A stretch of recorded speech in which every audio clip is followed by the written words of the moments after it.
evening all, and welcome to this April meeting of the newly constituted Barossa Assessment Panel. I'll take this opportunity to welcome members, staff and those who have joined us in the gallery here in person and online this evening.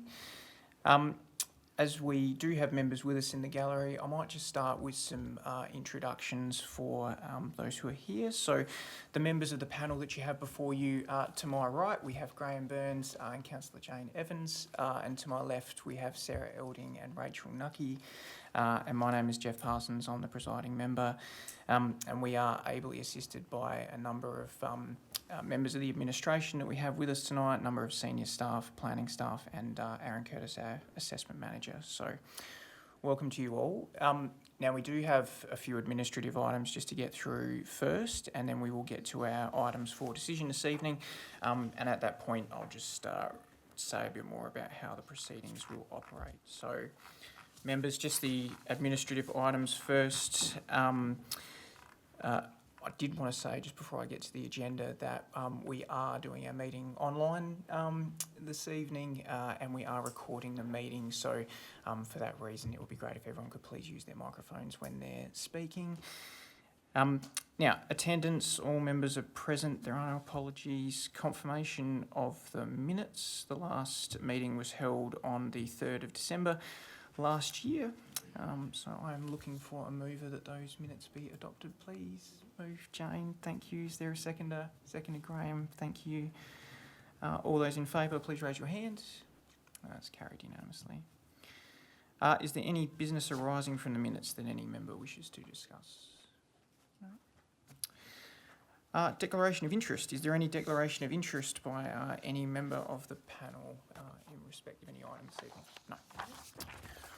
Excellent. So that does bring us to our first item for consideration this evening. So this is an application by Karen French and Sue Brekovic, I hope I pronounced that correctly, for a change of use to shop, cafe and animal keeping dog daycare, and it is within the employment zone, was performance assessed and notified, and Calvin was the assessing officer for the application. Do you have anything you'd like to take us through as an introduction to the item, Calvin?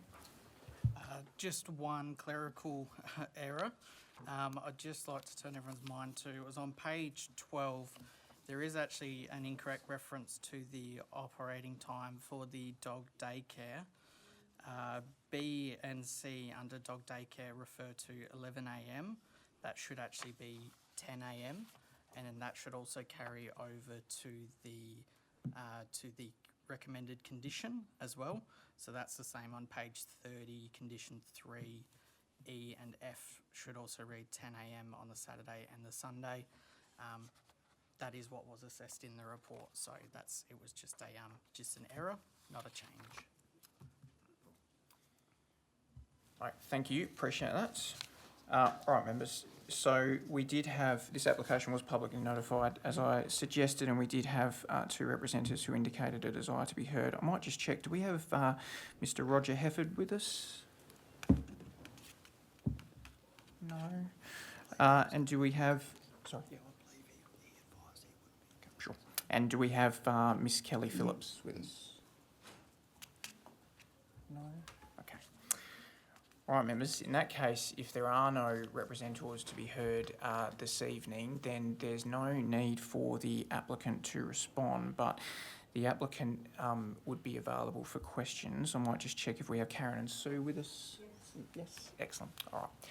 So, members, perhaps what I'll ask first is whether you have any questions you would like to put to the applicant in this instance, and if you do, I'll invite them up. Graham. Yes, so Karen and Sue, would you like just to step up to the table here? Or anyone else who's ready? Absolutely. I might just get you to introduce yourself when you... Yeah.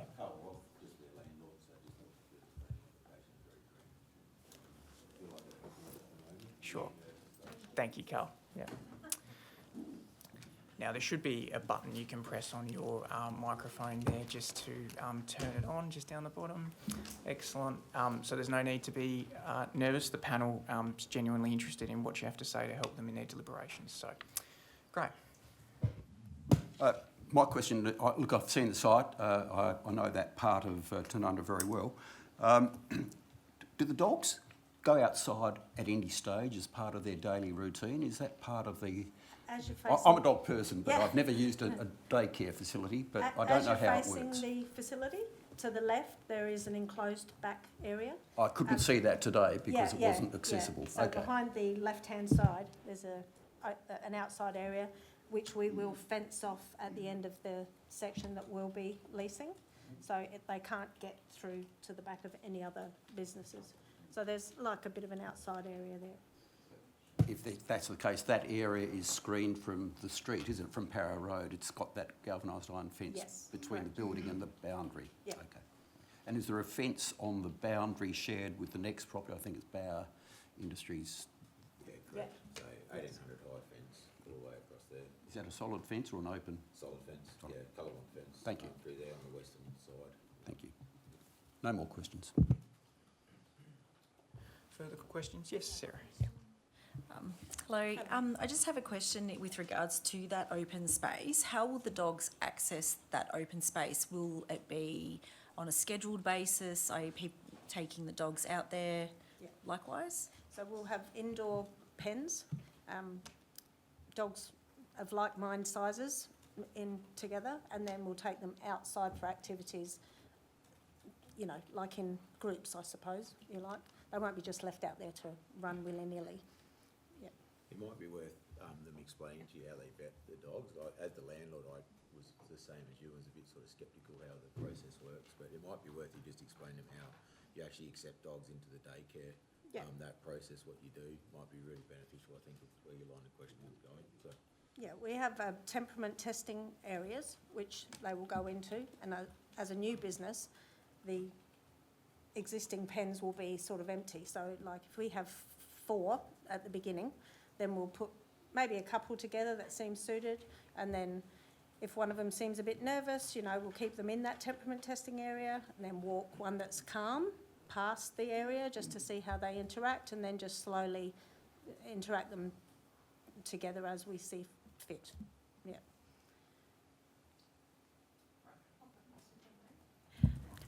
Just further to Graham's question, which was about the area that you're going to use outdoors Yep. for the dogs to kind of have a bit of a play. I note that your plan doesn't actually show that, and it doesn't show the type of fencing that you're going to put up to show that it's an enclosed area. Right. It would be good if that was shown on the plan, and whether or not it'd be something that you would be open to having conditioned on your Yeah. approval, Yeah. just so that it's... Would that be something you'd be open to? Yeah, absolutely. Okay. Jane. Thank you. Thanks very much for giving us your time today. Just a quick question about the type of fencing, to clarify. I've had a look at the pictures and the plans, but you know how sometimes you can have dogs that really can jump? Yes. And like they can fly. Yeah. I've had one of those. Yeah. And then others are quite placid and passive. When you assess them, are you able to quickly pick up on that if you've got that hyperactive sort of tendency? And your fencing, Yeah. will you be able to manage? Yeah, You know, well, have you preempted We'll the have all jumpy the dog? external fences. As you're facing the building, once again to your right, there's roller doors. So we are going to have those external pen type structures, 1.8. So if ever we, like on the weekend, maybe need to get some air through or something, we'll just put the roller doors up to about 1 metre. So you've still got it, you know, so they can't jump over and get out, you know. Yes. So the fences will be put right along the perimeter, and yeah, the outside area, they'll be once again 1.8, and nothing will be put against it, like any activity, No, so they can't jumping, climb. so they can't and sort of get leverage. up and over. Yes, Yeah. yes, because some of them can Yes, vertically they climb, can. as we know. No, thank you. And I was just Yeah. thinking, obviously, about, you know, pedestrians, passerbys, residents and cars and traffic and things like that, with keeping them in. During the day, they should not be able to see No. out, because that's galvanised, you know, 1.8, and then they'll be inside or outside, and those roller doors won't be up No, during the day, so they won't be able to see any traffic going in and out that section, or, yeah. Thank One you. thing I picked up with the dog daycares, they're not left, correct me if I'm wrong, I've been heavily involved, they're not just left unattended, it's very No. similar to child daycare, so Yes. their staffing numbers that are in their planning report are very consistent with the numbers they have of the dogs, and they're similar, they've got a ratio similar to childcare, essentially, and they run planned activities with the dogs to keep them entertained. And during that vetting process, which I, as the landlord, I've got other tenants that need to be happy, is that they don't take on nuisance dogs. No. It's not like they can drop it there because and if someone's got a dog where their neighbour complains all day because it barks, that's not what this day Not is what all you're about. about. So- No. It's like with everything, you know, if you've got a dog, come in and they're going to be barking consistently or snapping at other dogs or something, then you kind of, you know, we'll have a report card and say basically, you know, maybe they're Thank not you, but fit for no. this, you Yeah. know. So, yeah, it won't be just, you know, come on, come one, come all, No. you know, yeah. Thank Yeah. you. That's really helpful, Yeah. and the 1.8 was very helpful too. Yeah. Thank you very much. Thanks, members. Any further questions? Graham first, then Sarah. But I'll be quick. But this might be more for your benefit because we can't go inside the building and look at it as part of our inspection. Is this part of the complex insulated internally? Correct, so the roof is insulated, we've got R2.5 in the roof, stops condensation, a little bit of noise as well in there, and then there's internal linings, the front building is insulated as well, so the buffer from those pens to the street, there's all that front room which is insulated with the internal walls, and then the front walls, like if you're looking at sound in particular, I wouldn't see any sound sort of travelling through that area towards Para Road. We've been very clear on it about dogs and nuisance and things like that. I've been very in depth into it, and I very much relate it to a childcare situation where it's, like they said, similar, you get a report card set name who've been sort of naughty and things like that, so, yeah. That helps, thank you. With regards to waste, I noticed that in the report, the officer did talk about options in terms of waste management, having double green bins, bagging them as well.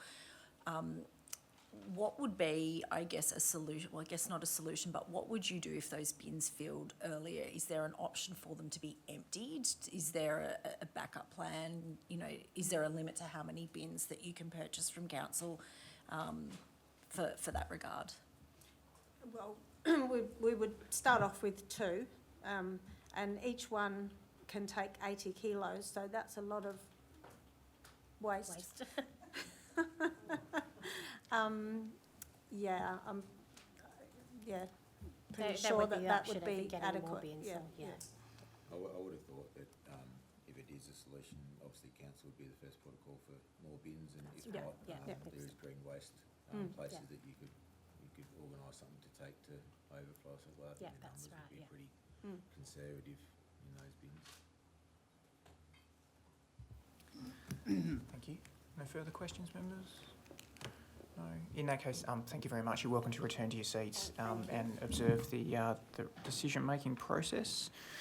And members, do you have any questions you'd like to pose to Calvin or Aaron?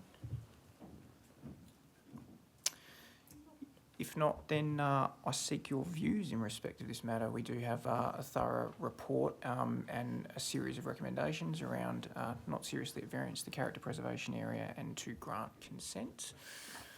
What are your views in respect of this item before we get to the recommendations? Great. Yeah, thanks.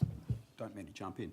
I support this application. I was very pleased to hear what the applicants and the landlord had to say about the premises itself. I know the building well. It wasn't necessary to declare a conflict, but I know the premises because Barossa Power Equipment used to occupy that the front part of the building, and I acted for that company when I was with Masterplan, but that's some time ago now.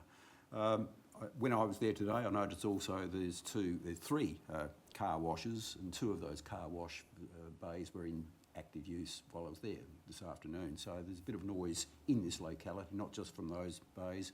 I suspect also from the other motor vehicle related premises to the rear, as well as Murray Street nearby. So all in all, this is not in a residential area, in a pristine residential area. It's not even in a residential area, and I think it's a perfectly acceptable use, makes a good, efficient use of this front premises. I think it's a good thing too to have a cafe facility at the front, albeit with emphasis on dogs, but I think that's a good use of the front non-commercial part of the premises. So all in all, I think with the conditions that have been recommended in the agenda, I'm able and happy to support the recommendation to grant consent. Oh, thank you. Rachel? Look, I concur with Graham's sentiments there. I'm happy to support this application. I think it was a very well written and thorough report. The hours I'm happy with. I'm happy with their kind of waste management strategy. I did have a little bit of concern first up about the fact that perhaps there wasn't an acoustic report provided, because I thought, well, I'm pretty happy with the separation from the residential component, but it was more between the other tenancies, because if you've got like administrative people there, having dogs barking could potentially drive you a bit insane. But having thought it through a bit more, I'm like, no, I think with all their management practices and how they kind of keep the dogs active and doing activities, I think they can effectively manage that. I think it's an appropriate reuse of a building and it fits in well with the zoning. I don't think there's any, problems there. I guess the only two things that I would probably like to see is there was talk about no animals staying overnight, but there wasn't anything reflected in conditions, and I wonder whether or not that's something we should nail down, just to actually be very clear that there should be no animals staying overnight. I think that would be appropriate.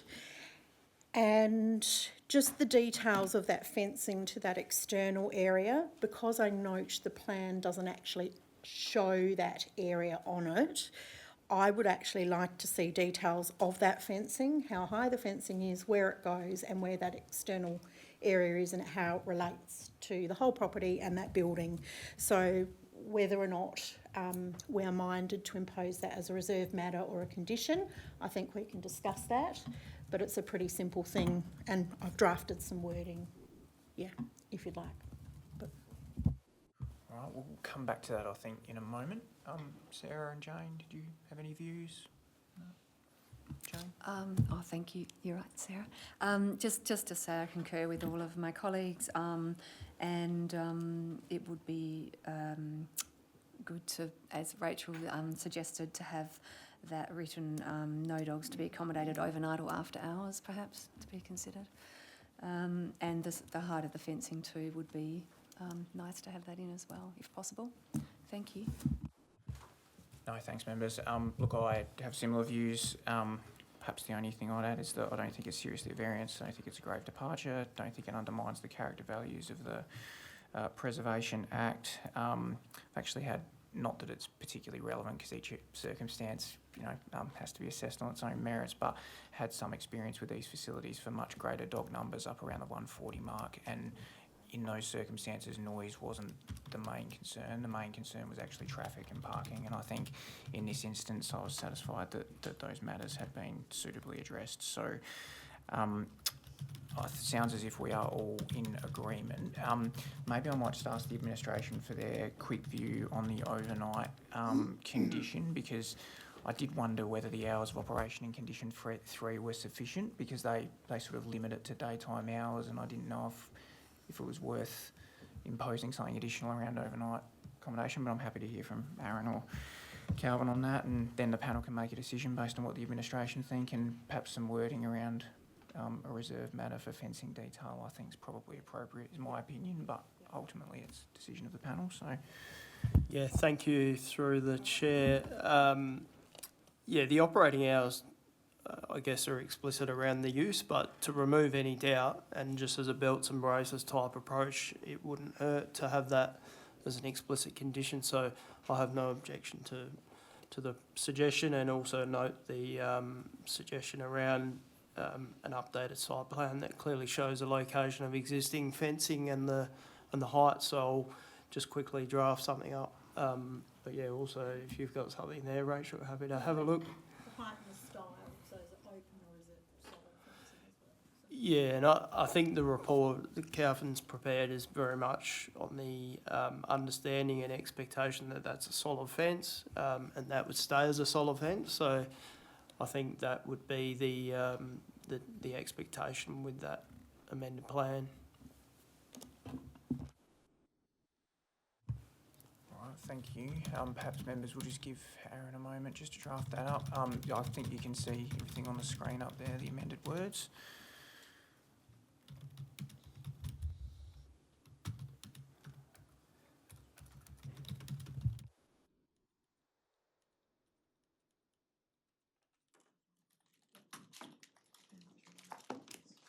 So through the chair, the suggested wording there, the applicant shall lodge and have approved by the relevant authority an amended site plan showing the location of all fencing, the perimeter of the external yard space, which are comprised of solid fencing to a height of 1.8 metres. And further to that, so the suggestion there around a condition 9, that no animals, or whether we want it to be explicit, no dogs shall stay on. So no dog shall stay on the premises overnight at any time.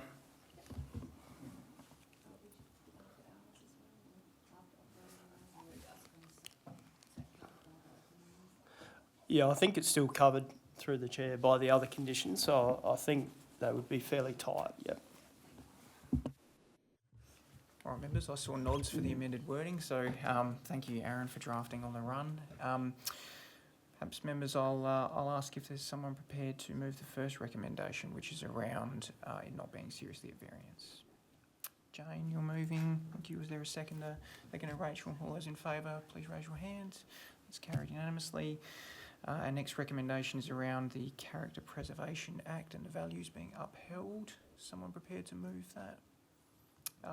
Graham, I think, just as the mover. Is there a seconder? Seconded? Oh, Jane, I'll take this time. Thank you. All those in favour, please raise your hands. And now our third recommendation, and this is obviously to grant planning consent subject to those reserved matters and conditions. Aaron? Sorry, through the chair, I also just note the amendment to condition 3 that Calvin spoke to earlier that would capture a 10 a.m. as a result of that error that was mentioned earlier. So that suggestion is reflected in the condition 3. Absolutely. Thank you. Is there someone prepared to move that recommendation? Jane, thank you. Is there a seconder? Rachel, thank you. All those in favour, please raise your hand, and that's carried unanimously. So for the benefit of the applicant, those who have joined us this evening, that application has received planning consent, but there are some reserved matters that need to be satisfied. You may also need building consent, development approval before you can commence. So if you have any questions around those processes, I'm sure the administration will be happy to help you the next business day, so feel free to contact them. We do have a couple of other items to get through on our agenda, so you're welcome to either stay with us or to depart at this point. So thank you.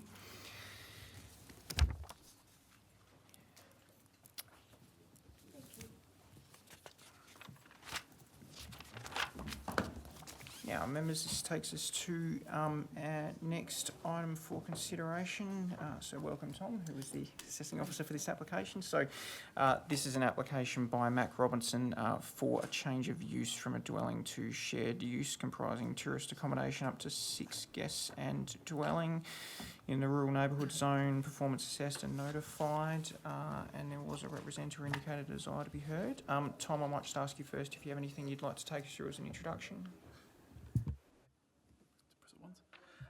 No, nothing really too much to add. It's just a existing dwelling to be converted to a tourist accommodation use, maintaining the dwelling use so that the owner can live in the dwelling from time to time without having to do a change of use. And up to 6 people at any one time. Excellent, thank you. So the representative I had to be heard was Kathy Evans, but I understand she might be represented by Andrew Evans. Is Andrew with us? Yeah, still like to address the panel, Andrew? Yeah, well, in that case, just come forward to the seat here. So because we didn't hold a hearing of representations in respect to the first item, I didn't do my normal spiel, but just to let you know, there is a way this process works, so I'll just take you through it before I invite you to speak, and for the benefit of everyone else who's in the gallery. So this process is really an opportunity for you to address the panel and to speak in support of the written representation that was submitted. It's a chance to really highlight any of the key points. Once the representatives have addressed the panel, the applicant will be given the opportunity to respond. Representatives and applicants do have 5 minutes to address the panel. I do normally keep track of time, it's just so we can provide procedural fairness to everyone. If you get to that point, I'll just ask you to begin summing up. As I said, the panel has copies of the written representations and the applicant's response, so we've had a chance to read all that. It's really a chance to highlight those key points.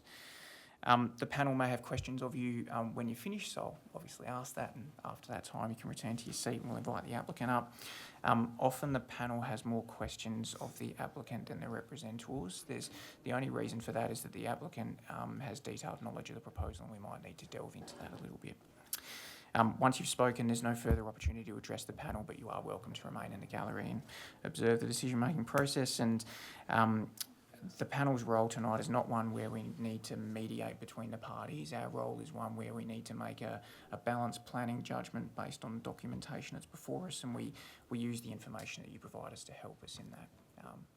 So all of that said, I'm happy to hand the floor to you. If you've never done this before, it can be nerve-wracking, but there's absolutely no need for it to be. The panel's genuinely interested in what you have to say. So when you're ready, there's just a button on your microphone there to press. Yeah, thank you, Mr. Chair. Unfortunately, my wife's unwell today, so I'm acting as a sort of proxy on her behalf. And I obviously live at 40 Elizabeth Street as well. And I guess in the interest of transparency, I also work for council as a civil engineer, but I'm in the capital project delivery unit, so sort of separated from the planning function of council. But I thought I'd better get off, open to the panel. Obviously we, as per our representation, obviously we've got a couple of concerns. Originally, obviously the submission was for 8 guest, which obviously has changed in the process, but obviously we responded originally to the 8 guest proposal. Obviously, we are a little concerned about the potential regarding noise, particularly after 10 p.m, whether it be on weekdays or weekends, associated with a tourist accommodation scenario. And obviously it can be during weeknights or weekends when obviously adjoining residents, obviously have to get a good night's sleep for work or school the following morning, which obviously tourist accommodation members may not have to have the same concern about what they're doing the next morning.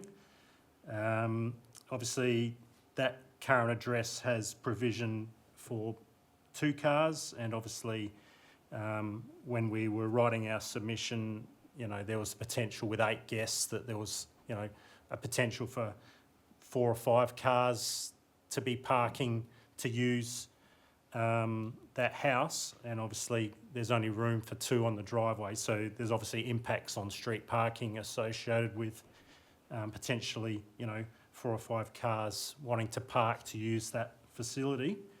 And obviously there is potential for even more cars if other people gather at that from time to time, but I realise that they may not be able to stay there that night. But our other concern is that there is existing tourist accommodation immediately already at 44 Elizabeth Street, so it's not the first Airbnb proposed for our immediate location. So we have already got the scenario of an Airbnb with its associated noise generating activities from time to time within 50 metres of our house. On top of that, there's a very large Airbnb located at 40 Maria Street, which it's a very large house, so it has a lot of accommodation. The noise travels from the rear of that property across through to our area, the rear of our property. So I guess it's just another example of an Airbnb generating noise and impacting on our accommodation at night time. I guess particularly after 10 p.m, I guess as a sensitive noise receiver. We obviously also, where we are, have the newly built Tanunda Rec Park club rooms, which is great for the community, but obviously events, particularly during winter, events quite often run through to 1 a.m, and the noise does carry from the rear, I guess what it is, at the western doors of the club rooms. When those doors open and close, whatever's happening in the club rooms carries right across the netball courts to our front bedroom. So there are broader noise generators in our area. And I'm all supportive of new development for the community, but that is an impact for us as a resident. And our final concern is really the broader community impact regarding the amount of Airbnbs that are occurring within Tanunda, and our broader concern about how does that impact on the cohesive nature of the town if lots of the houses within the town actually don't have residents within them. That's our final concern. So yeah, that's probably all of, the only other thing is that it is a residential area and it's zoned as residential, and I see Airbnbs as a commercial entity. So yeah, thank you. Thanks, Andrew. You made your points very well. Do you have any questions, members? No? No, in that case, thank you, Andrew. Thank you. Appreciate your time. Thank you, everybody. Now, do we have the applicant, Mac Robinson, with us? Yeah, Mac, would you like to come forward, please?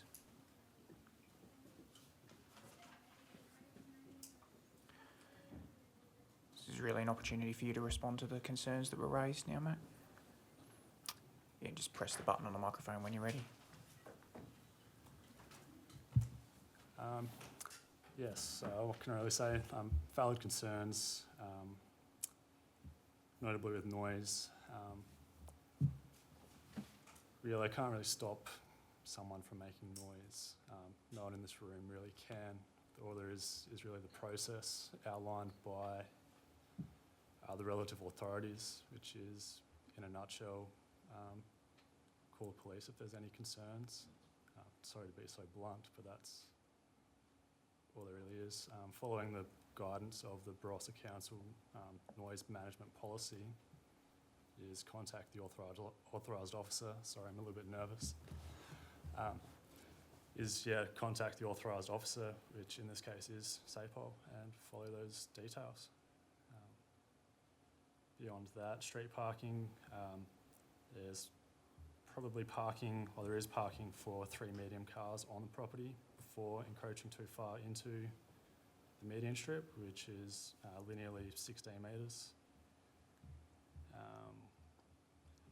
Number of guests upon further reflection during the representatives afterwards come to a re-advised number of 6, which I think is more appropriate for the property.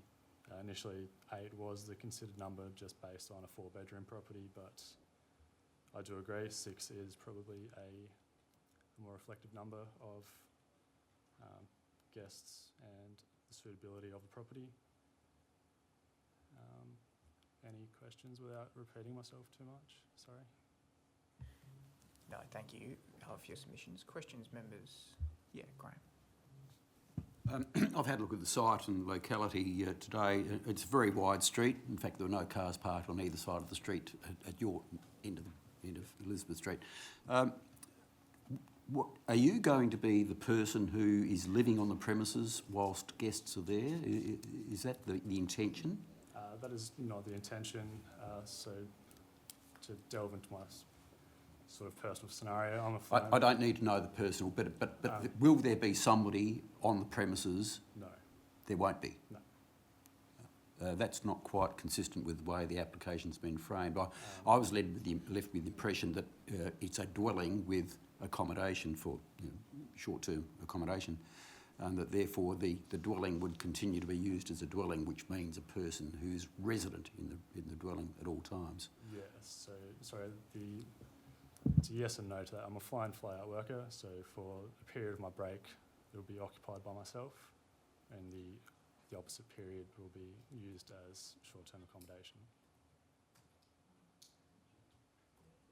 So yeah, I think I'll just clarify that the description of the nature of the use was that, I guess it was described as shared use, but in the nature of, I guess, it will switch between essentially tourist accommodation when the applicant is away working, and then when they're back, they'll be living at the premises. So the applicant has sought to have both uses in operation, but not concurrent at the same time, if that makes sense. So flexibility between them. Correct, yep.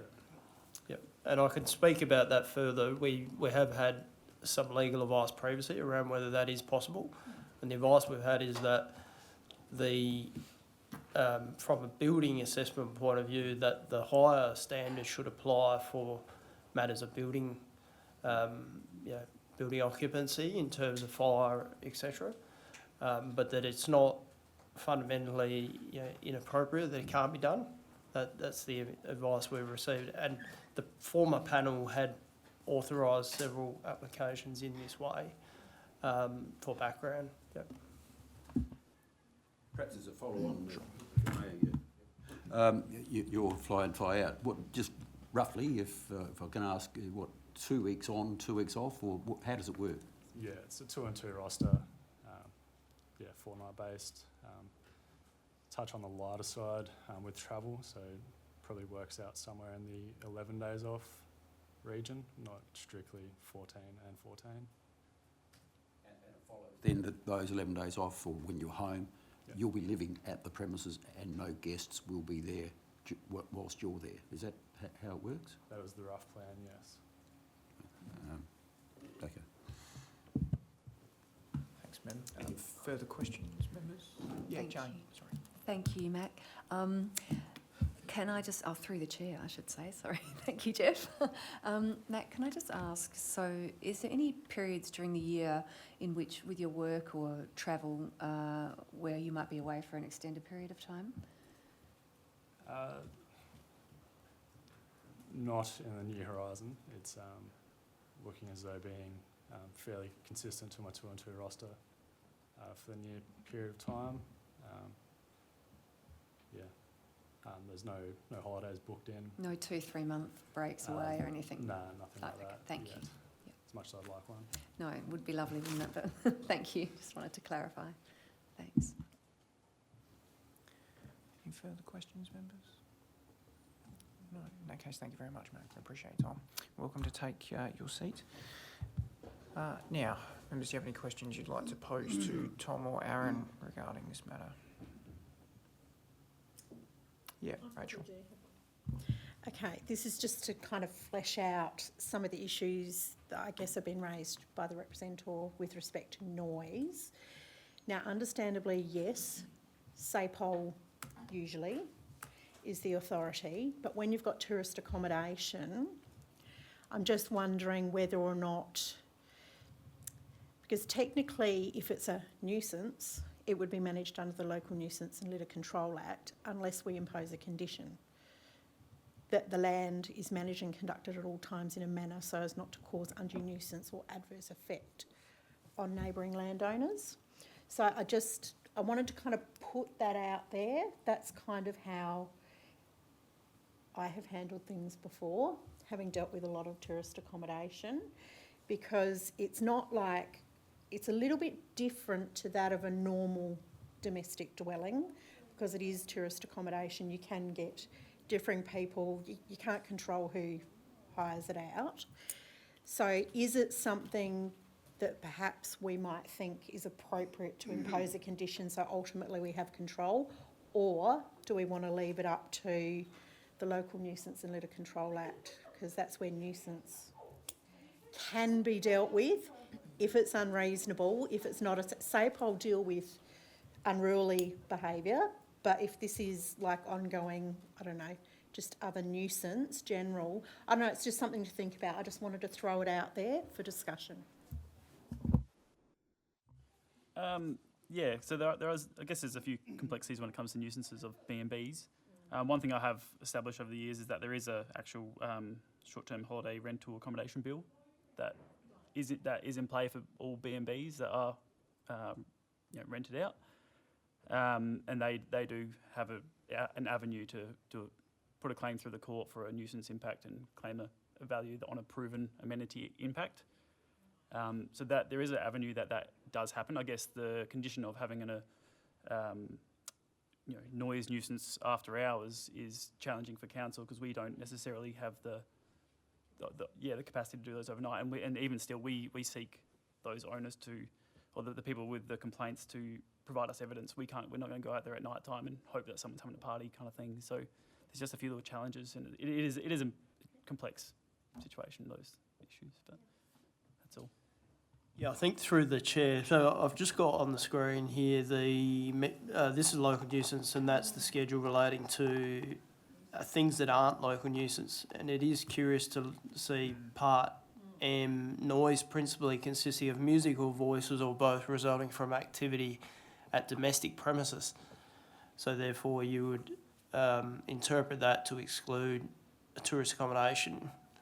And if then the authority was to address it through a condition, it would take it out of local nuisance, but if it didn't impose a condition, it potentially could be dealt with through local nuisance.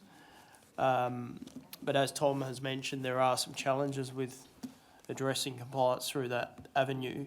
I guess one of the things that we've typically have done in the past, and the former panel had undertaken inquiries to, I guess, with applicants to seek some assurances that there will be some processes and steps in place to seek to avoid and commit to address nuisance or concerns like that if they arise. So that, because the simplest way to address these types of concerns is by ensuring that the right people are attending the accommodation, because it's very much that is the type of thing that can arise, where if it's related to parties and things like that, where there can be issues, and that's what led to, I believe, that other bill that Tom spoke about before, especially in apartment buildings. Yeah.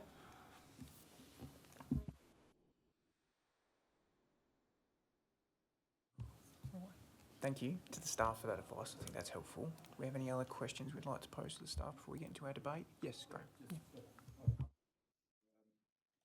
I think the only issue that I've got that doesn't seem to have been addressed, I apologise, hasn't been addressed in the report, is this concern that's been raised, and it's on page 115 of the agenda, where the applicant has said, Raina and I have come to an agreement regarding the fence between 15 and 13 Elizabeth Street.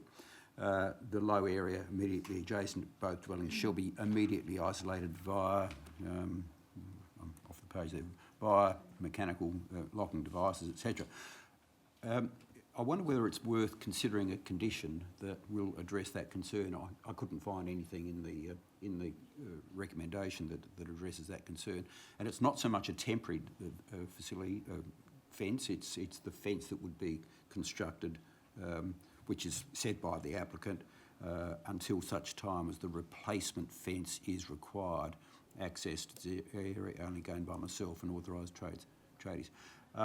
I just think we need a condition that addresses that particular concern that's been raised by the owners and occupiers of 15 Elizabeth Street, the dividing fence that's common to those two properties. Yes, so I did speak to the representative on a couple of different occasions. I went out and did a site inspection with the photos on page 81. The primary concern was the privacy, loss of privacy, and the impact resulting from the B&B. I guess from my experience out on site and looking, and I guess the planning merit, I didn't see an unreasonable overlooking risk. There's already an existing residential decking there, and then the B&B is going to be used at a much lesser rate.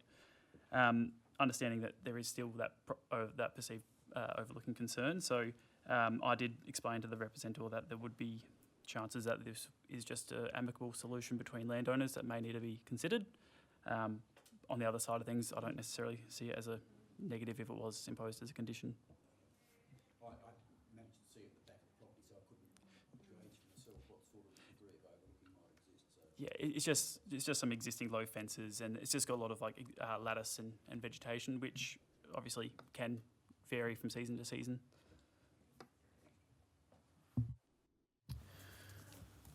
All right, members, if there are no further questions, seek your views in respect to this matter. We do obviously have a very thorough report before us, and we've heard from one of the representatives and the applicant, and the recommendation is that consent is granted.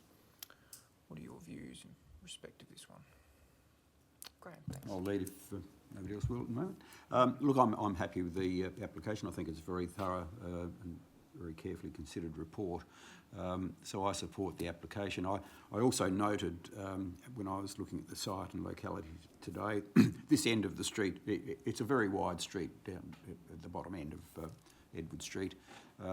There happened to be no cars parked on either side of the road at the time I made the inspection. Now that's not to say that that would always be the case, but I have no doubt that there is plenty of capacity in the street for parking.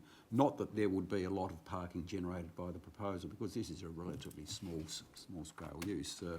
You could get a family with teenage kids that might have 2, 3 or 4 cars, for example, at this premises, and we wouldn't even see an application before us under those circumstances.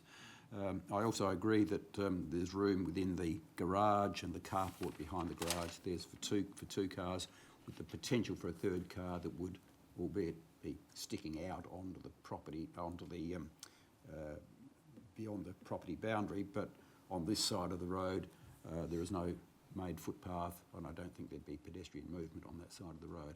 So all in all, I think the application is deserving of approval.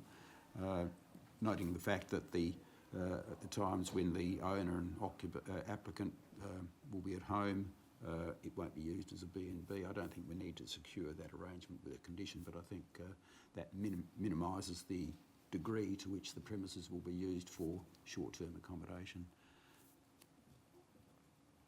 Thank you. Other members? Rachel? I agree. I think this... Is that on? Green is on. Okay. This has got merit in my mind. It's effectively still a habitable building. It's maintaining its setting, so physically there's no changes. I don't really see that parking's going to be that much of an issue, and I agree with exactly what Graham said. You could have someone living in that now that could have 4 cars if they had, teenage children. So I think 6 is a good number. I think that that's great that the applicant was willing to reduce it. And I think it broadly achieves the desired outcome for the rural neighbourhood zone. It's still, accommodating a house on a large allotment in a spacious setting. So, given that it's swapping between the two, I can't really see that it doesn't deserve to get consent. I don't have any dramas with it at all, other than perhaps thinking about we need to maybe discuss that condition around nuisance. Sure. Thank you. Sarah? I agree with Graham and both, Rachel, that it is a dwelling. It is still going to be used for a dwelling, which it's sort of, to me, that's a lesser use than a full-time Airbnb. So thank you for clarifying that. I agree. I don't think there's going to be any issues with car parking. There's clearly enough spaces for 3 car parks, and I doubt whether you probably will get 3 car parks or 3 cars if you're looking for that mix of 2 families. So I support the recommendations consent. Oh, thank you. Jane? Through the chair, thank you. I concur with my colleagues with the application, and note that there'll be no external building works as well, so minimal disturbance there to neighbours. Only the internal works needed to meet National Construction Code for building consent.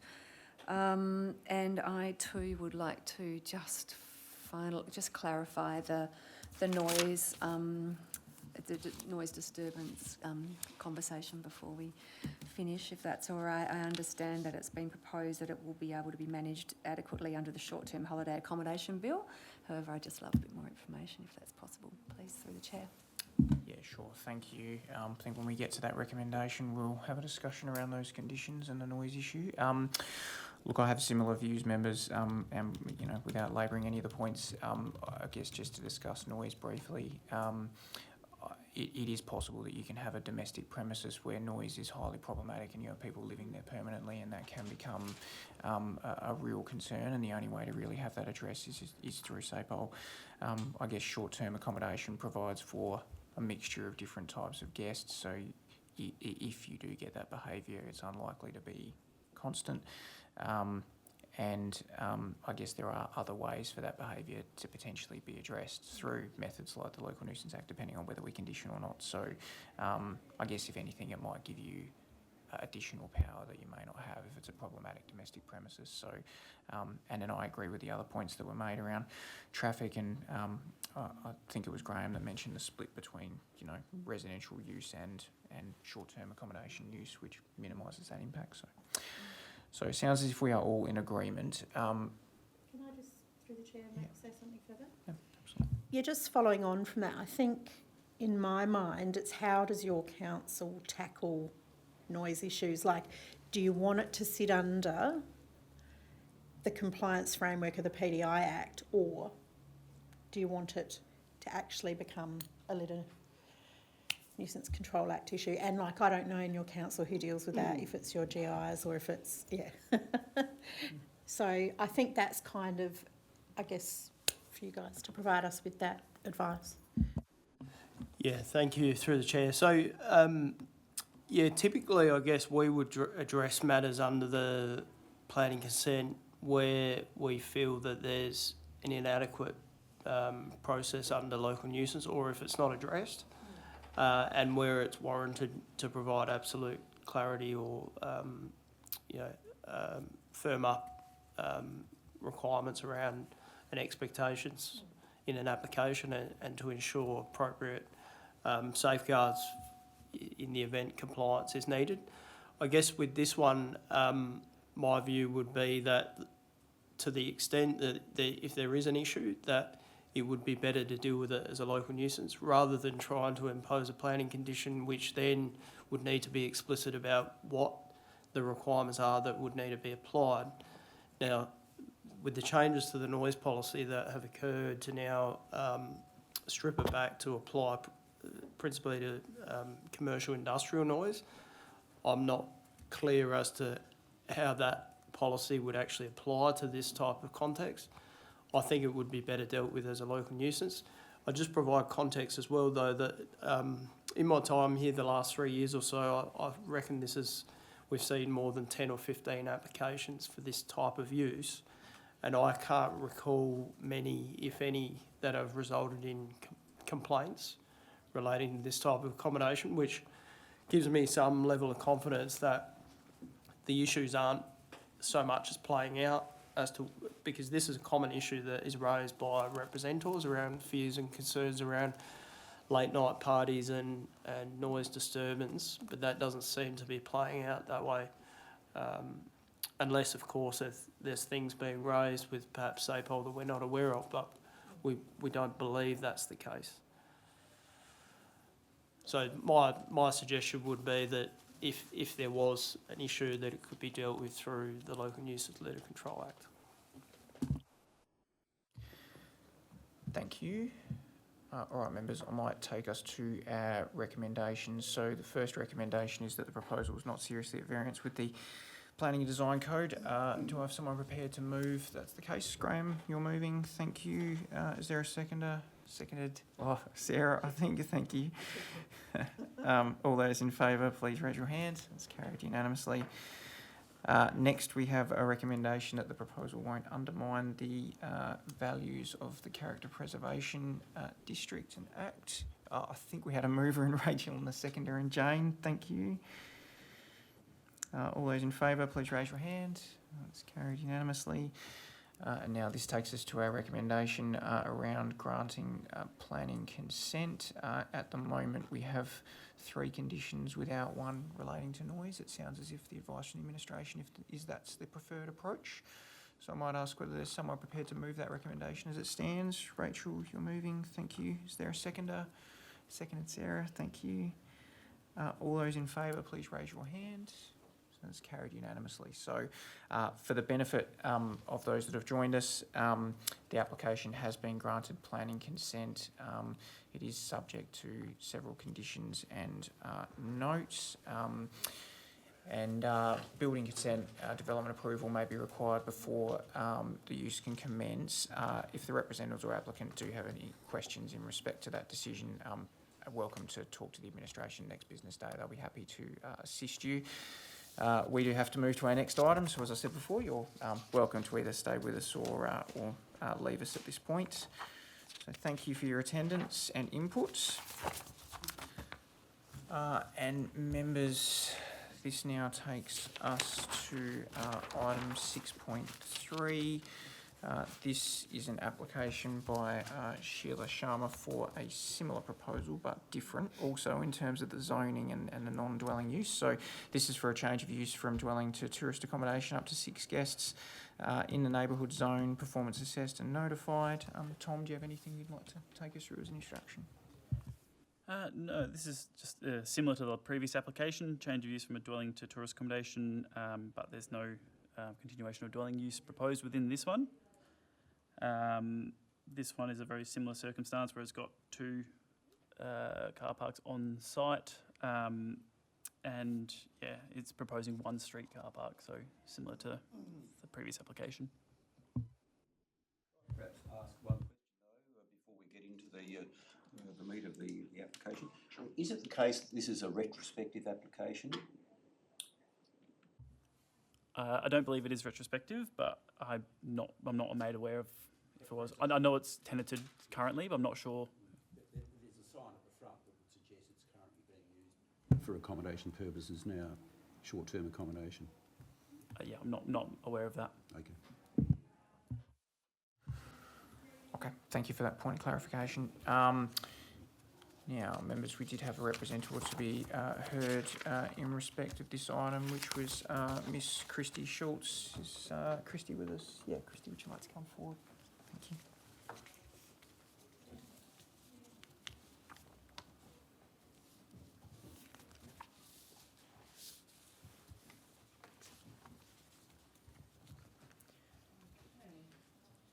Is that what I do? Yeah, that's it. Thank you for hearing me. Thank you. I'm just representing a group of people that live on the street. I think there has been written representation that they're not going to appear. But as I've lived on the street for 47 years, and it's evolved from being a little dirt lane into a bitumenised little tiny back road of Tanunda that's a dead end. I am a little concerned of the changing of zoning from residential to tourist. It's a very narrow, dark street. It's still very, very underdeveloped. There are 5 more blocks that can be developed for housing, which will be ultimately, which will then add to the congestion of the street and make a severe sort of change of quality of life to the people who live in that area. I don't see the changing of residential to tourism any different from in an Airbnb than it would be to a large hotel. We're changing the fabric of our region. We have a lot of accommodation. We are primarily a grape growing and winemaking region, which we really do rely on seasonal workers. And I can't tell you the trouble we have, and we're not the only ones who have trouble finding accommodation for those seasonal workers coming here. And it deters them moving to the Barossa for those periods because they just cannot find adequate accommodation. And it's not just seasonal workers, there are other people who are living in the Barossa that also are stressed to find accommodation. You see it daily on social media, people looking for accommodation. As I said, I think the narrowness and darkness of the street is going to change. It really doesn't lend itself to having a tourism property on it. It originally was built as a small unit. To my knowledge, it's never been leased out to accommodation for tourism. It has been a rental for all the time that property has been built. And I know from time to time that there's been more than 2 cars needed to be accommodated on it, which has also caused a problem because we have to move tractors up and down there, and to move harvesters and tractors up and down that narrow street when you've got cars parked either side can be a problem. That's about all I've got to say. Thank you. Thank you, Christy. You made your points well, spoke well. Members, do you have any questions? Yeah. Very quickly. Where is your property in relation to the number 9? Turkey Flat, which is the southern end of Edward Street. So my house is at the southern end, Yep. and then it extends right back to Bethany Road. Okay, thank you.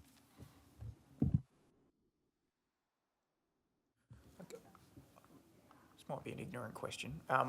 The movement of your farm machinery up and down the road, now that the road's been bitumenised, is that problematic in any way, I guess, for you or the road service?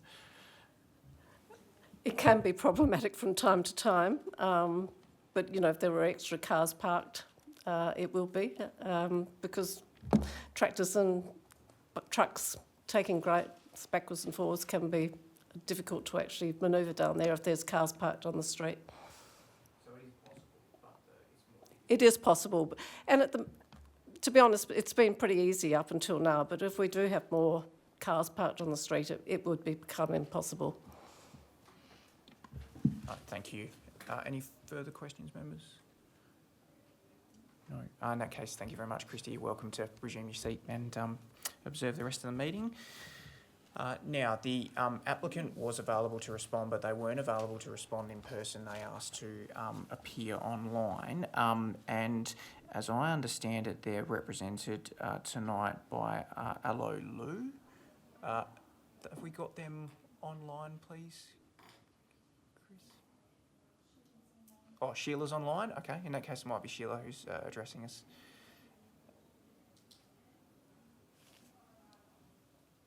Good to go.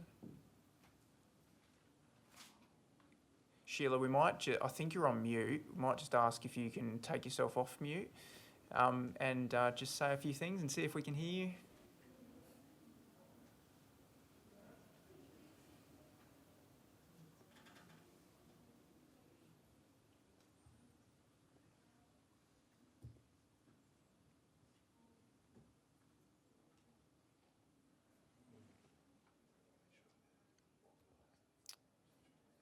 Sheila, can you hear me now?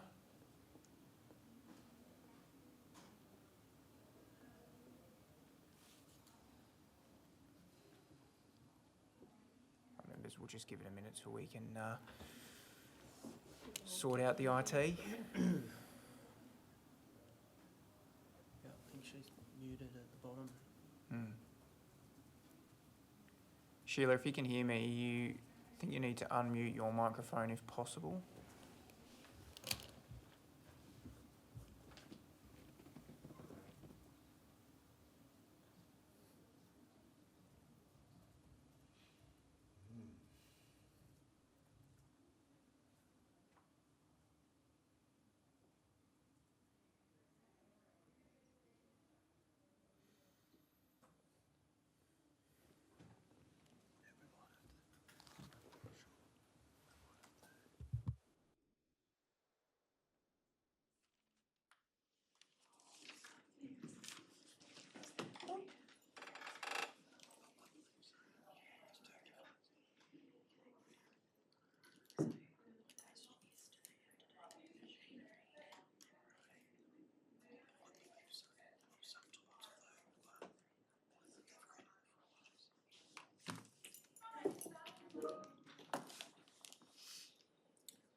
Chair, she's unable to unmute.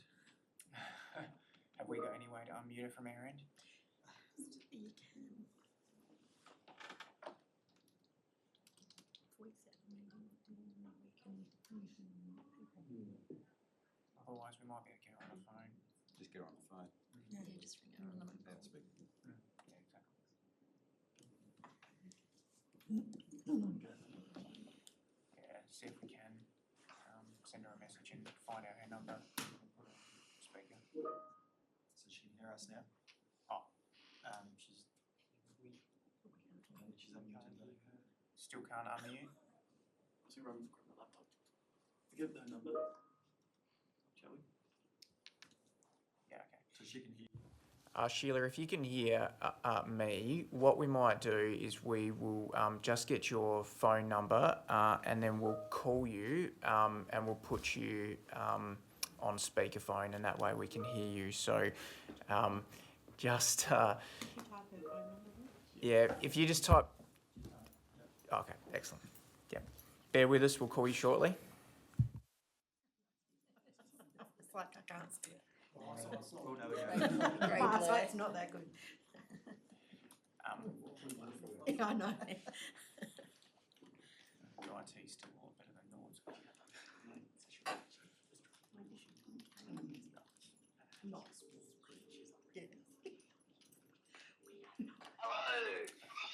Hi, Sheila, you can hear us? Yes, I can now.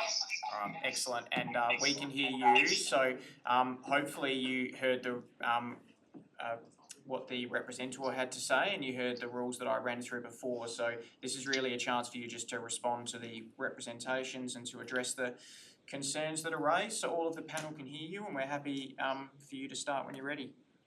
Okay, thanks, Ms. Schultz, for those points that you brought up.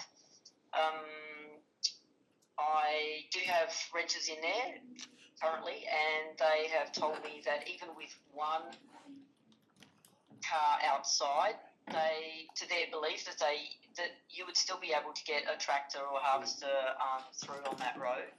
I am there over Easter, and I'm happy to look at it myself. You mentioned about the change of quality of life. I mean, it's been a rental for a while, so we're just changing it over to an Airbnb now. My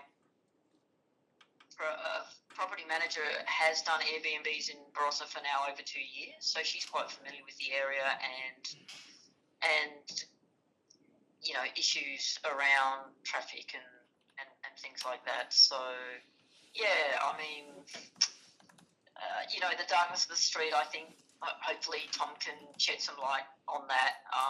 But if that's a concern, then obviously we're going to need to put, you know, maybe some torches or something in place for them to use if they're going out at night. But really, that's, you know, neither here nor there. There's often a little blurb in the beginning when you know, go into a hotel. So that would be similar to an Airbnb and be saying, you know, please be aware that the street can be quite dark. You know, wear decent shoes and things like that. So, yeah, that's all I can say at this point in time. Whenever I've been there, I've only been there twice, but yeah, the street's not been congested at all. So, yeah, that's it for me. Okay, thank you, Sheila. I might just ask the members whether they have any questions for you. Members, yes, we'll try this. Hopefully you'll be able to hear Graham, who's speaking. I'll speak up. First of all, my apologies. I was assuming your property was in fact a different address at number 13, where in fact there is a sign out the front indicating that it's used for short-term accommodation. But I also noted there is Tanunda Hotel Apartments nearby and apartments on Fiedler, I think it is, on the corner of Fiedler Street and your street. There are no other, from your point of view, there's no other premises nearby that are used for B&B purposes other than those three that I've just mentioned? I'm interstate, so I'm not aware. I'm not aware of any other Airbnbs in that sort of vicinity. Okay, thank you. Jane. Thank you, through the chair. I note that this application is for short-term accommodation. However, Sheila, thank you for your time.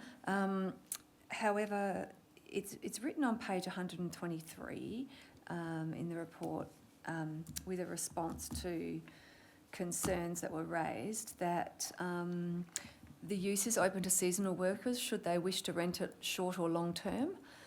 And I just wondered, will it be advertised accordingly as such to make this property available to long-term workers and seasonal workers, or is it strictly short-term? I was a little confused with the application there, with the report, Tom, because it said it was a short-term, accommodation application, and then on page 123 it says could be open for long-term. So I just would love to clarify, please.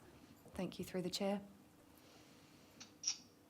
Yep. So my initial application was for Airbnb. So yes, it is short term. However, I'm finding it quite easy to have the seasonal workers in there at the moment. So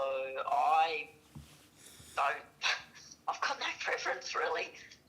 If they're willing to, rent it out for 6 months and I, they tick all the boxes, I'd be happy for that. The two girls in there at the moment are doing a fantastic job, and I've not heard any complaints as yet. And they always keep the place nice and tidy. So, it's neither here nor there. I'm quite open. So long as they're paying the rent, really. Yeah. Thank you, Sheila. Further questions, members? No? No, in that case, thank you, Sheila, for your time. If you can hear us through the electronic Teams meeting, basically, then you're welcome, I guess, to hang up the phone and observe the rest of the meeting that way, if that suits you. Okay. All right. Thank you. Thank you. Thanks, Sheila. Right. Bye. All right, members, any questions for the staff? Yeah, Rachel first, then Sarah. Yeah. Just following on from, I think, what was just said about what are we assessing here? Is it tourist accommodation, or does it fit within the definition of workers' accommodation? Because if it is workers' accommodation as defined, they're two separate uses. So are we going to be looking at a shared changeable use, or we've got to be really clear what it is we're approving? So can you kind of speak to that, if you know? Yeah, well, I guess the application was submitted as a Airbnb type purpose, so short-term accommodation. I guess the response to reps, I interpreted that as a case of being short-term accommodation or longer-term, which could be the case of a week or two. Not necessarily a rented capacity or workers' accommodation. So I guess the assessment in the report was based on short-term tourist accommodation. Workers' accommodation is, obviously that can be factored in, but that's not what the application was assessed against at this point in time. This is more just an observation in the report. In the table listed, it's saying neighbourhood zone, but in the assessment, it actually listed the established neighbourhood zone. So just wanted to pick that up, and I'm not sure, but that's just Under the land use bit. under the land use bit. Oh,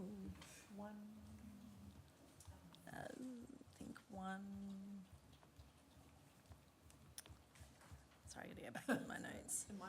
So on page 116, it talks zone, neighbourhood zone, and then on page 127, it refers to the established neighbourhood zone. Wrong, because it's adjacent. It's adjacent. So you still need to consider it. It's just nothing. I'm thinking that was just copied over from a previous template of these provisions. Yeah, they're relatively they're the exact same provisions, and they are. Yeah, there was assessed against the correct zone provisions, but that is just a clerical error.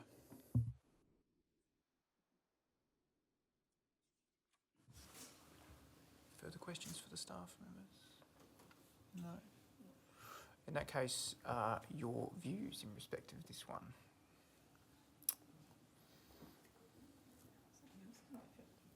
We know Graham wants to go first. It's a 3 for 3.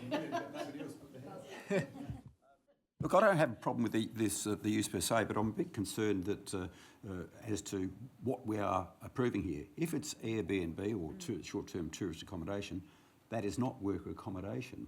And I'm not quite sure now, from what we've heard, whether we're putting the applicant in a bind where we'll approve it for one purpose perhaps and leave out what might be a lucrative part of the whole operation according to what the applicant has told us. So I think I'm loath to have to suggest we defer this and seek some clarification. I'm not sure whether this time the clock's still ticking, but if it's, and I don't have a problem if it's used for worker accommodation either. That would be a longer term use, perhaps more consistent with a residential use than short-term B&B style accommodation.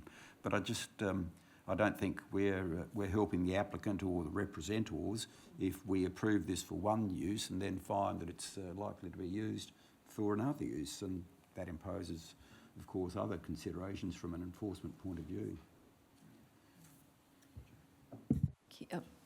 Thank you. You finished, Graham? Oh, would you like to talk, Rachel? Of course. Please, if I may, through the chair. I guess the point too that we need to be really careful of, if we do defer it, the nature of the development's changing. Procedurally, do we have to notify it again? Probably, maybe not. I don't know. We just need to think about that. And I do agree, like, just based on what I think the applicant has stated, if that's what she's wanting to use it for, are we better off doing that? Or the alternative is we look at it based on what has been submitted and then she lodges an application to vary. I don't know. It's two minds. I think, Aaron, you may wish to speak to that. Yeah, I will, thank you. Look, my suggestion is the applicant came forward with this application for a change of use for short-term accommodation. I believe their response to the representative was simply making the point that, look, we're not necessarily wedded to like real short-term, like an overnight. There could be instances where they may decide that they lease the property for, say, a couple of weeks, or there's always on a continuum as to, well, what is short-term and then what is permanent. Even in a residence, you can have leases that are only 6 months. And I think there is a level of perhaps misunderstanding in the community about, well, when is it actually needed? Because we also see a lot of these Airbnbs that happen under the radar where they don't seek approval. So I think the applicant is well intentioned here to seek approval. My suggestion is if they do decide they want to go down the path of a longer term lease, they may actually need to apply to convert the use. And we have seen cases like that where we've seen an application go back the other way, that they want to reinstate a residential use. So my suggestion is that the panel decide the application before them, and if there is an instance where it is suggested to seek a longer term arrangement, they can or they should then have to apply to. But there may be a level of interpretation about, well, what constitutes a change. Jane, did you still wish to? Thank you, through the chair. My questions have been answered. Thank you. If I can, very quickly, how much more time is there to run on this application? Put me on the spot. I believe probably about 17 days, or maybe 15, maybe somewhere around that. Not much time at all. It's normally pretty tight with public notice. Yes. All right, members. We've heard from the representative applicant and the administration. I think the advice from the administration is very good. I think we are almost bound to assess the proposal that's before us, but deferral is open to us as an option. We do have the series of recommendations, and the recommendation in this case is obviously to grant consent. What are our views?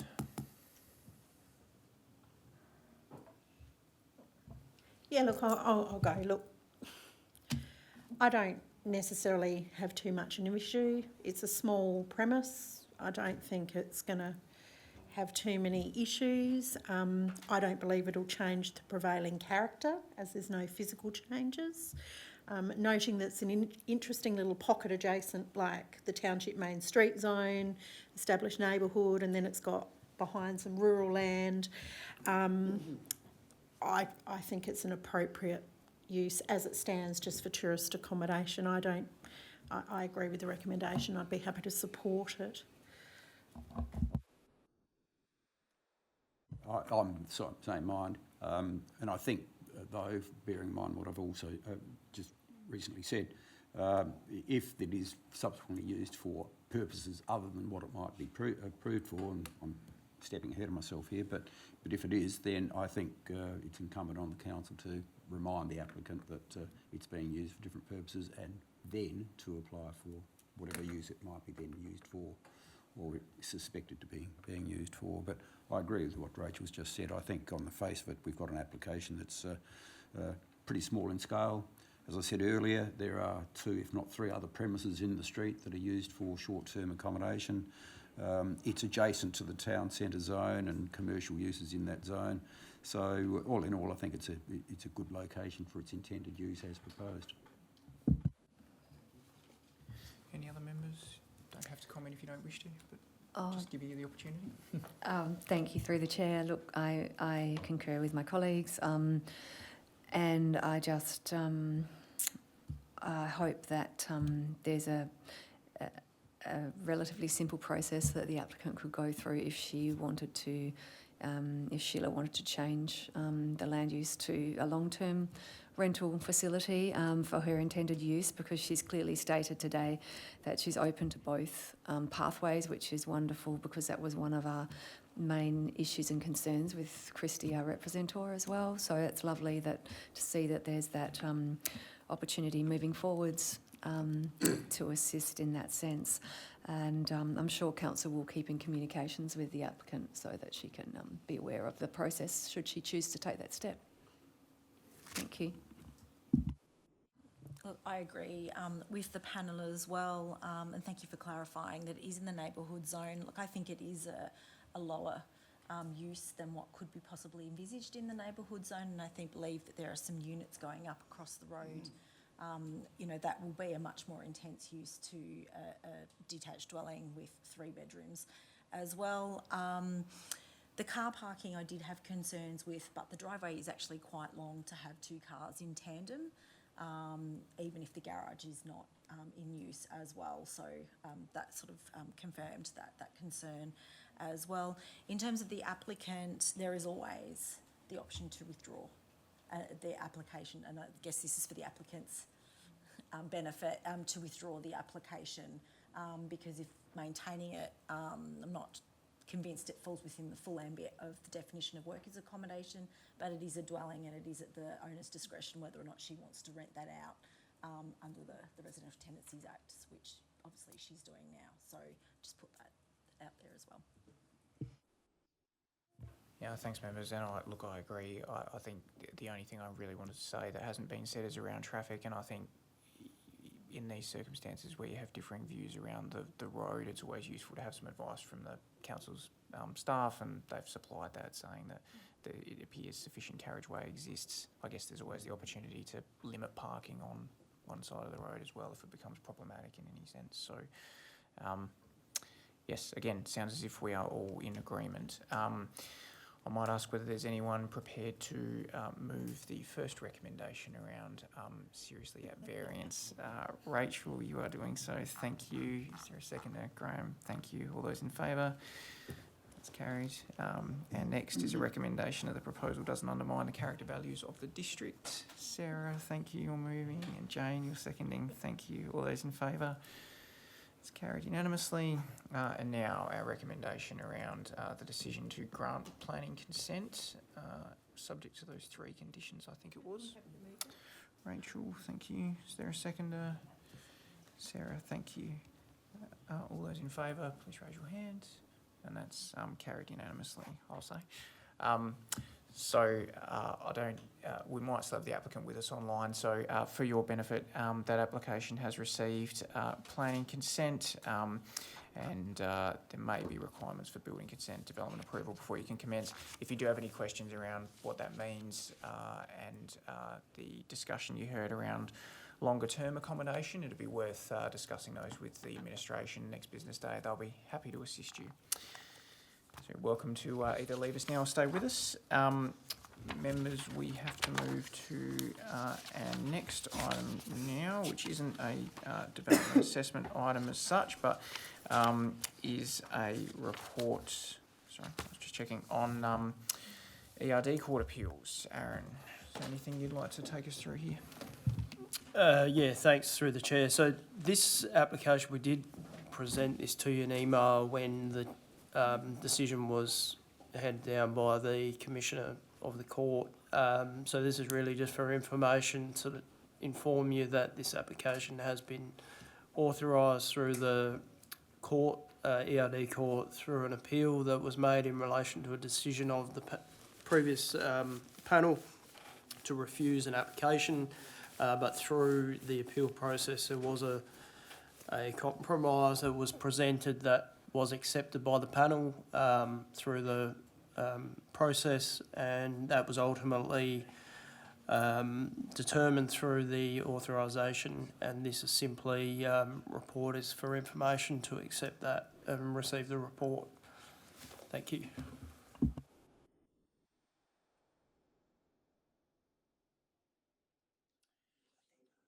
Right, members, any questions of Aaron with respect to that one? No. In that case, we just got a recommendation that the report be received. So, someone prepared to move that? Graham, thank you. A seconder. Rachel, thank you. All those in favour, please raise your hand. That's carried unanimously. Members, our next item is just under other business, which is the Assessment Manager's quarterly report. Do you have anything you'd like to add, Aaron? Yeah, thanks again through the chair. So this is a quarterly report that we provide for the information of the panel, and this report essentially captures the, I guess, decisions of the panel that are made under delegation. As we spoke to at the induction workshop, the panel has delegated certain powers to myself as the assessment manager and also sub-delegated to staff to make decisions on certain applications. So this report really captures for the 3-month period, October to December 24, of the applications have been determined. So something we feel is important is that the panel has an understanding of the types of applications that are being approved, but that you haven't seen, obviously, because they've been determined through a delegation process. So it's very much for information, but it captures also the number of applications that have been determined. And as you can see, a proportion of the ones that are considered by the panel, then by the assessment manager, and the ones that are dealt with as a delegate of the panel. And we list those particular applications. So you'll see this report come through every quarter. And also we do keep a note of, to date, we're yet to have a deemed consent, which is great, and hope we keep it that way. Very good, you should be commended. Yeah, so you'll see that moving forward, and I guess welcome any feedback as well on the value or otherwise of the report. Certainly, yeah, keen to hear your thoughts. Thank you. Oh, thanks, Aaron. Any comments on this one, members? Or questions? Yes, Rachel. I just have one. Are the delegated from the panel to you, are they the ones that are publicly notified that didn't wish to be heard? Is that the delegation? Yeah, okay, just so that I know what I'm looking at. Yeah. And I think it's a good point that there'll be some, likely to be some future reports that we'll bring forward. One in relation to the delegations, that it would be timely to have those reviewed in terms of whether the panel is comfortable with them. The other one is to bring forward a report I spoke to at the induction workshop in relation to the operating procedures, yeah, as well. All right. If there are no further questions or comments, members, we've got a recommendation the report be received. Someone prepared to move that? Graham, thank you. And Jane, you're seconding. Thank you. All those in favour, just raise your hand. That's carried. Thank you. Now we're still in the other business section. Is there any item of other business from the panel? Any item of other business from the staff? No. I might just say it's excellent that we have a newly constituted panel, and I obviously wasn't part of the last one, but I think it's great we have Graham and Jane returning, and welcome to Rachel and Sarah, obviously. So I think it's been a good first meeting, and hopefully we'll have some good work over the next 2 years. So. Now, the confidential reports are nil. Next meeting's due to be held on the 6th of May. I am happy to declare the meeting closed at 6:30 p.m. Thank you, members, for your attendance and deliberation on those items. Thanks to the staff for all your support. Really appreciate it.